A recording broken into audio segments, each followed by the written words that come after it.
nunca imaginei que o dia que deveria ser o mais importante da minha vida seria o mesmo dia em que minha própria mãe me faria sentir invisível. Meu nome é Camila Ferreira, tenho 26 anos, e por muito tempo eu acreditei que, se eu trabalhasse duro o suficiente, um dia minha família finalmente teria orgulho de mim. A minha formatura não foi só uma cerimônia. Foi o resultado de noites sem dormir, de empregos mal pagos, de lágrimas escondidas e de uma vontade silenciosa de provar que eu não era aquilo que sempre disseram que eu era. Mas para minha mãe, aquilo não passava de uma cerimônia de fracassado.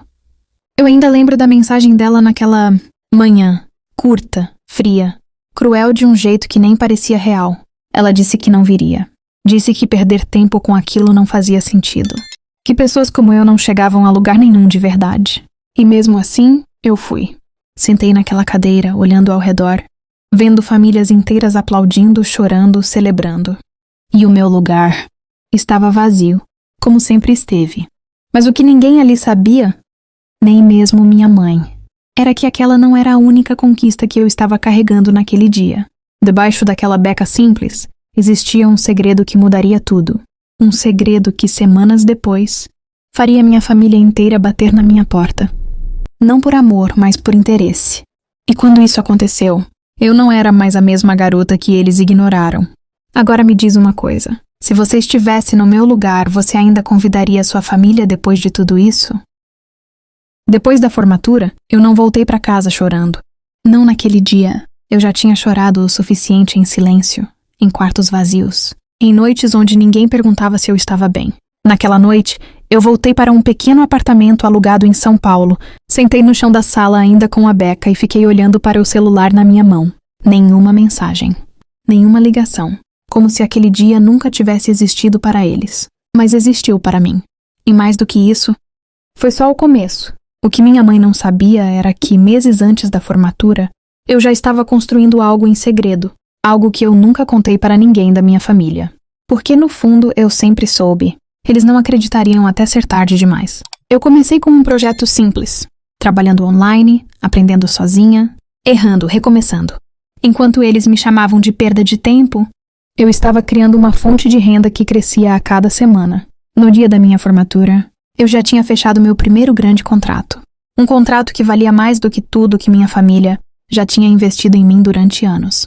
Mas eu não contei. Eu queria ver até onde iria o desprezo deles. Os dias passaram, e o silêncio continuou. Até que uma semana depois algo mudou. Uma ligação. Não da minha mãe, mas do meu irmão. A voz dele era diferente, mais suave, cuidadosa até demais. Camila, a gente precisa conversar.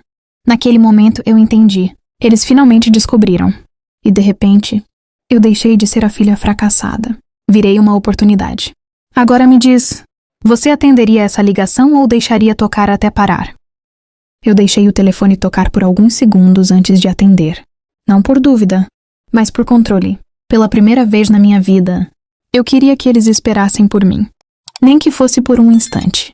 Camila, a voz do meu irmão saiu mais baixa do que o normal, como se ele estivesse escolhendo cada palavra com cuidado. A mãe está preocupada com você. Eu quase ri. Preocupada. A mesma mãe que me chamou de fracasso no dia mais importante da minha vida agora estava preocupada. Mas eu não disse isso. Ainda não. Em vez disso, fiquei em silêncio. E o silêncio sempre foi algo que minha família não sabia lidar. Olha, ele continuou. A gente soube do seu trabalho. Do contrato. Isso é verdade mesmo? A pergunta veio carregada de algo novo. Não era mais desprezo. Era confusão. E por trás disso, interesse. Eu me levantei devagar, caminhando até a janela do meu apartamento. A cidade brilhava lá fora, indiferente a tudo. Assim como eles tinham sido comigo. Sim, eu disse finalmente. É verdade. Do outro lado da linha, eu ouvi alguém respirar fundo. Talvez minha mãe estivesse ali perto, ouvindo tudo. E então veio a frase que eu sabia que chegaria mais cedo ou mais tarde. Você devia ter contado pra gente, Camila. Somos sua família. Família. Essa palavra sempre aparecia quando eles precisavam de algo. Naquele momento, eu já sabia exatamente por que estavam me ligando. Não era para pedir desculpas. Não era para reconhecer meu esforço. Era porque agora eu era útil. Eles começaram a falar sobre encontros, sobre reconstruir laços, sobre como eu sempre fui inteligente no fundo. Eu escutei tudo em silêncio. E quanto mais eles falavam, mais claro ficava. Eles não tinham mudado. Só tinham descoberto que eu tinha valor. E isso não é arrependimento. É interesse disfarçado. Antes de desligar, minha mãe finalmente pegou o telefone. A voz dela veio doce, quase falsa. Minha filha, a gente só quer te ver feliz. E foi nesse momento que eu entendi. O verdadeiro teste não era ter sucesso. Era ver quem sobreviveria quando eu parasse de ser invisível. Agora me diz, quando alguém só te valoriza depois que você vence, isso é amor? Ou apenas conveniência?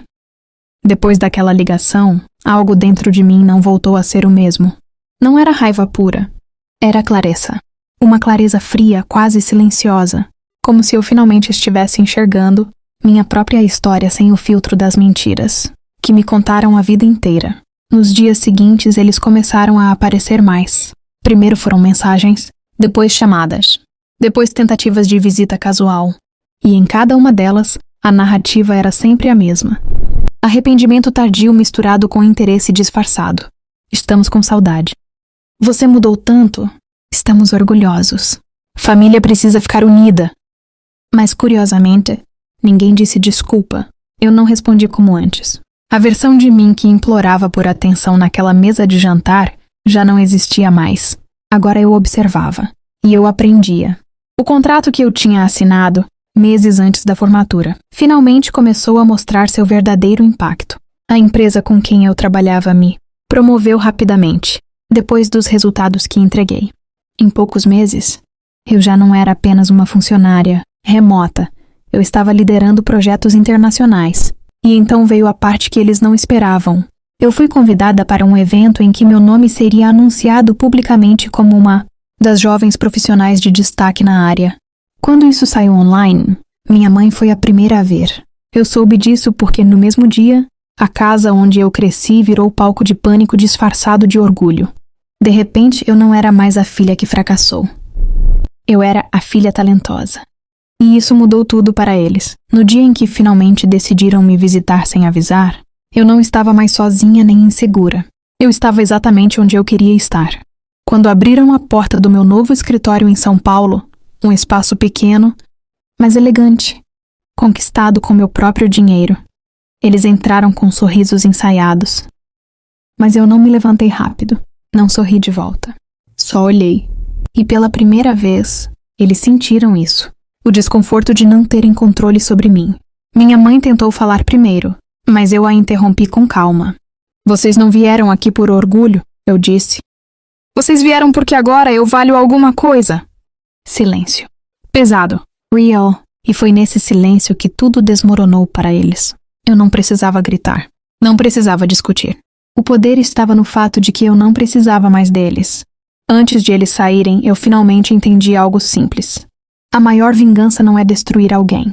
É se tornar tudo aquilo que disseram que você nunca seria, sem pedir permissão. Se essa história te prendeu até aqui, se inscreve no canal e ativa o sininho, porque nem toda família merece o final que acha que vai ter.